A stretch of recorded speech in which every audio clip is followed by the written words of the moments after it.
Good evening, ladies and gents. We interrupt your regular broadcasting to announce that after 14 years of death, damnation, and desolation, I am pleased to report the election of a new UK Prime Minister. Sir Good Things and Against Bad Things. Sir Stability and Dignity. Sir Change through almost no change. Sir Keir Starmer. He won a thumping majority, a landslide over 112 seats, vanquished the Tories to 121 seats, and he did all that by promising fuck all and winning just a third of the vote. He becomes the seventh Labour Prime Minister with just 9 million votes, less than Corbyn achieved when he got shellacked in 2019. Truly a genius of the modern era. No manifesto, no problem. He will bring forth change through his sheer fucking decency and stability, and he will reign for 1,000 years. Already he's hard at work appointing cabinet ministers and phoning world leaders. He already called Joe. Hello, yeah, is this Churchill? I'm glad to speak to you again. Anyway, truly, he deserves our congratulations. Sir Good Things, for he has delivered the country from evil, namely the Tories. And at least in that sense, it will be a reprieve. But for how long? Well, nobody knows. But judging by what I've seen, not long enough. Political fortunes can change fast, and even though he promised nothing, Sir Good Things very well knows that if things don't get better for the people that voted him in, he'll be ejected straight out of Downing Street, just like the last guy was.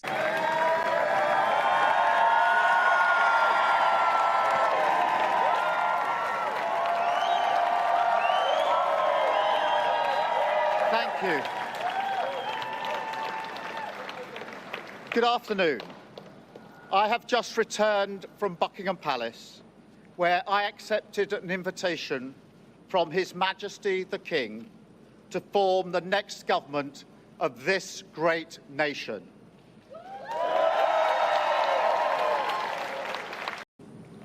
But now our country has voted decisively for change, for national renewal, and a return of politics to public service.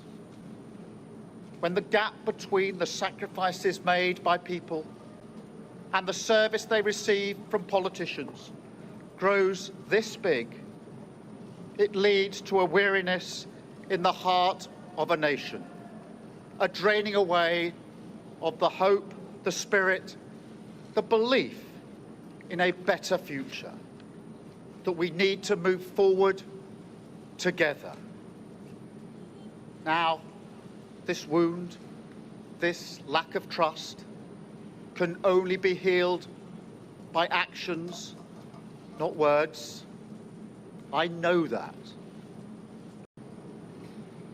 If you voted Labour yesterday, we will carry the responsibility of your trust as we rebuild our country. But whether you voted Labour or not, in fact, especially if you did not, I say to you directly, my government will serve you. Politics can be a force for good. We will show that. We've changed the Labour Party, returned it to service, and that is how we will govern. Country first, party second. Yet, if I'm honest, service is merely a precondition of hope, and it is surely clear to everyone that our country needs a bigger reset, a rediscovery of who we are. Changing a country is not like flicking a switch. The world is now a more volatile place. This will take a while, but have no doubt that the work of change begins immediately. If I asked you now whether you believe that Britain will be better for your children. I know too many of you would say no. And so my government will fight every day until you believe again and unite our country. 4 nations standing together again, facing down, as we have so often in our past, the challenges of an insecure world, committed to a calm and patient rebuilding. So, with respect and humility, I invite you all to join this government of service in the mission of national renewal. Our work is urgent, and we begin it today. Thank you very much.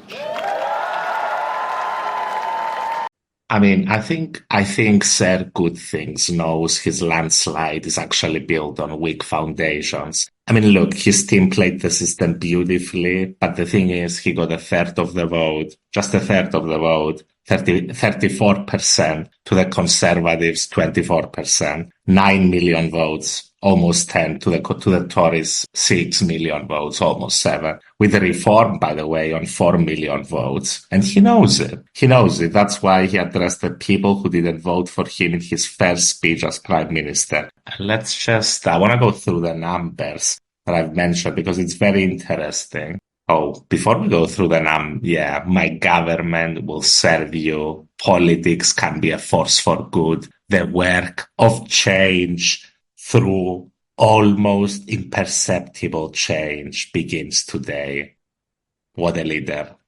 And we have, that's interesting. We have the seats in 2019 when Boris got the majority and the seats now, and you can see that was 2019, where almost everything is blue, conservative, and now this time, I think it's fair to say the Tory vote completely collapsed. That's what we're seeing right here. So let's get to the numbers, as I mentioned, because they showcase how totally unrepresentative the winner takes all first past the post system is. Because we have right here got Labour 412, Lib Dems on 71 seats, Conservatives on 121. Got Farage's party on 4 seats, Reform. Greens on 4 seats as well, a couple of others. We've got over here the whole map. But if you go through the numbers, got right here Labour, and that's with 33.8% of the vote. And 9 million votes, 9,700,000. Then you got Conservatives with 121 seats. So you see there's a difference of about 300 seats there. But over here, you've only got a difference of 10%. 10% of a difference in the actual vote number brings you 300 seats. It's insane how unrepresentative the whole thing is. So with almost 7 million, 6,800,000 votes, you get such a big difference. They played the system very well, Starmer's team. They got a lot of marginals. And you've got, even though they're Lib Dems, that's also important to note, got 71 seats, the Lib Dems, third party, in terms of seat representation in Parliament. They got 3,500,000 votes, and Farage's party, Reform UK, which got 4 fucking seats, got more votes than them. In terms of actual numbers on votes, they are the third party. But in terms of the first past the post electoral system that the UK has, they get 4 fucking seats. Which I know, this works out great this time. And it has worked out great with Farage before, but it's still wholly unrepresentative. And in terms of Labour now, not in terms of Farage, but in terms of Labour, may give some in Labour a false sense of security, whereas if you check the actual vote percentage, he got all that with a third of the vote. That's how he got his landslide, which is weak foundations. It is a historic victory, as I said. He's the 7th Labour Prime Minister to be ever elected in the UK. It doesn't happen often. So perhaps it is as he says, change through imperceptible change. Now, in terms of cabinet appointments he has made some good ones, he has made some shit ones. Angela Rayner, David Lammy, Ed Miliband, good ones, dare I say. The others, maybe not so much. We'll give them a slight benefit of the doubt since they've promised fuck all in their non-manifesto. So we'll see them in action. As the new prime minister said, actions, not words, are what the people expect. Should we go then through? Oh, let's go through the losers. 121 seats. They lost 251. After 14 years in power, the great Rishi has brought the party to its knees. But I mean, let's be gracious here. It's not exactly Rishi's fault. The previous occupants have done a lot of damage as well. As I said before, when you go Liz Truss, when you go the full Liz, when you get the full Liz experience, doubtful you come out whole as a party out of it. So let's go through the losers. Rishi Sunak already resigned as a Tory leader. Nice to know that he actually won his seat. He one of the few Tories to have made it out. Still resigned as the leader. The Tories are in a very precarious state because they're getting squeezed, especially in terms of actual votes. They're getting squeezed by reform. A lot of voters went to reform from the Tories, particularly in the north of England, where the second in line in terms of votes was often reform, but Labour managed to often squeeze out a victory. So you got the reform on its heels and the Conservatives delegated to third place and basically out of the running. So you got a lot of votes there getting squeezed from the right. And then you got the Lib Dems. With not a bad performance at all. They certainly played the game much better than Farage because with about the same number, slightly less number of actual votes, they managed to get 71 seats and become undisputed third party in the parliament, third biggest. So you see, as I've explained, the Conservatives are in a tough spot. They still managed to get more than 100. Some polls were showing them with less than 100, which would have been an extinction event for them. But they've managed to hold on. It's going to be a tough place for them. They're getting squeezed from both sides. So we'll see how they move on from here. They've got the great luminaries in there that managed to retain their seats, like Suella Braverman. We'll see which direction the party takes. We'll see. It's very probable that they go after reform voters. It's very probable, which might see them getting further squeezed by the Lib Dems. It's going to be very interesting. They're in a very precarious spot, possibly the most precarious they've been in a very, very long while. But I guess too much partying, too much Liz Truss finally did them in. Then let's go to another highlight of this occasion. The one, Nigel Farage, 8 times the charm, elected Clacton MP with another 3 fucking luminaries. The party chair, Richard Tice, and a couple of other wankers, they managed to get in. Farage is in. Finally, the crack. Nah, fuck it. Fuck this guy. He's been getting repeatedly heckled. Boring!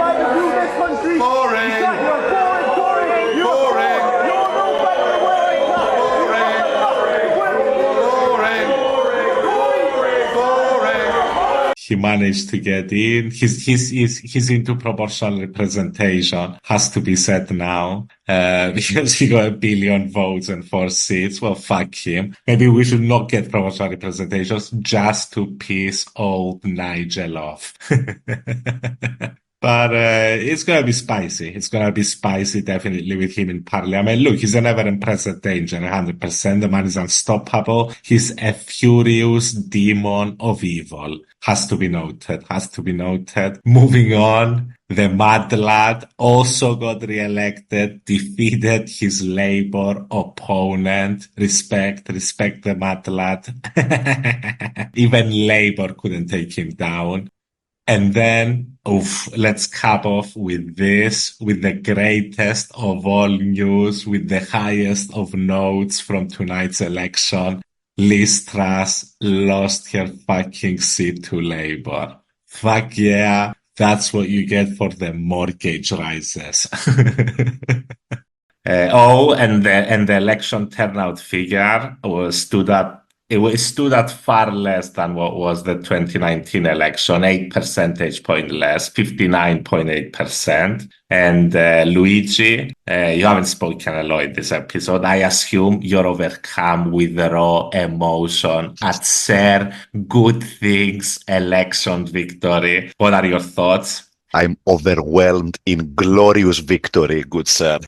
We did it, George. We did. We won the country. We are going to rebuild by not be rebuilding. We are going to change things through no change. It's going to be Yes, the best and the worst of times. it's coming home.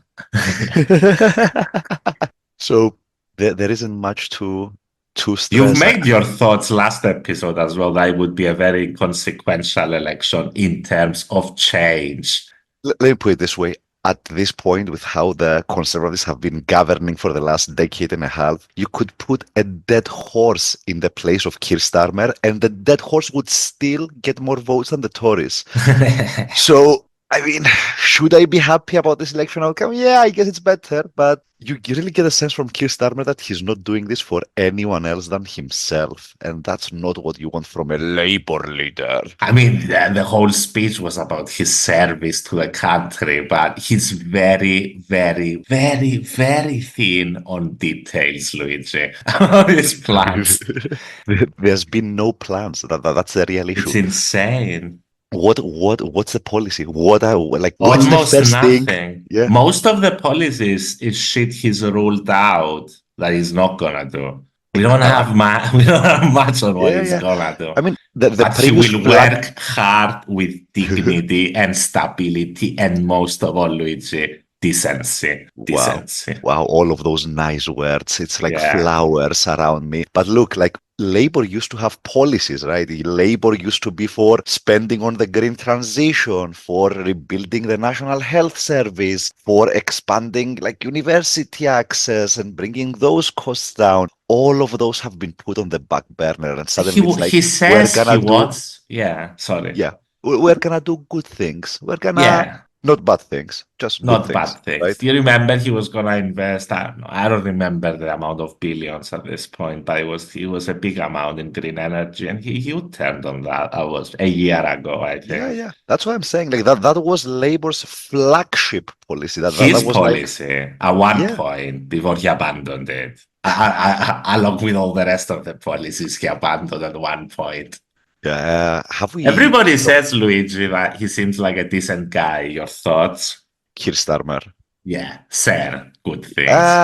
Considering that he's a human rights lawyer that took the completely wrong stance on the Israel-Gaza issue, yeah, he doesn't look like such a great guy. I mean, is he better than Rishi Sunak? Probably, but that's a very, very low bar. Definitely better than Liz Truss. Eons better than Liz Truss. Look, there's nothing to say here. I think that the biggest The markets didn't do anything, right, Luigi? the markets hadn't moved because that it At was more or less all. priced in. It was more or less priced in, and I mean, no surprises really. Just the majority being When slightly when the pricing in was happening, did they move then? You could say like a little bit, A but little bit. not dramatically. At least if you look at the pound, there Because wasn't he any huge brings movements. no change Yeah, again. exactly. Like the big fear with Keir Starmer and Labour in general coming in was that they're going to raise taxes, especially on corporations. He's not gonna do that because he's for corporations and for Labour. Excuse me. Of course. He's for unlocked for the all things. cipher. Yeah.